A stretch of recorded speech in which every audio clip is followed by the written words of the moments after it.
আসসালামু আলাইকুম। আমি খালিদ হাসান। আমি ইনসাফ এডুকেশনের একজন স্টুডেন্ট।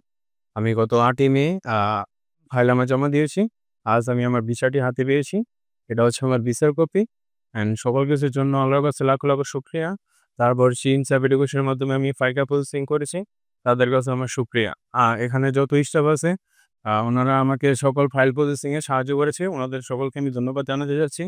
অ্যান্ড জাপান যাওয়ার মূল উদ্দেশ্য জন্য আমি এখানে এসেছিলাম। মূলত আজ আমার স্বপ্নটা পূরণ হয়েছে। আলহামদুলিল্লাহ। পরবর্তীতে যারা জাপান যেতে চায় তাদের এই বিষয়ে কিছু বলা হয়েছে? হ্যাঁ, তাদেরকে আমি একটা কথা বলতে চাই, আপনারা ইনসাফ এডুকেশনে আসেন। এখানে এসে ঘুরে দেখে যান উনাদের কাজ কিরকম হয়। কারণ উনাদের কাজের তো একটা ফল এখানে দেখতেই পাচ্ছেন। তো সকলকে বলব এখানে আসেন। আসলে thank you so much Khalid Hasan. তো আবারও আপনাকে ইনসাফ এডুকেশনের পক্ষ থেকে অনেক, অনেক শুভকামনা থাকবে। ভালো থাকবেন, সুস্থ থাকবেন। হয়তো ২-১ দিন পরে জাপানের উদ্দেশ্যে রওনা দিবেন। সেই পথটা সুন্দর হোক, ফুলের মতো হয়ে উঠুক সেই কামনাই করছি। আল্লাহ হাফেজ।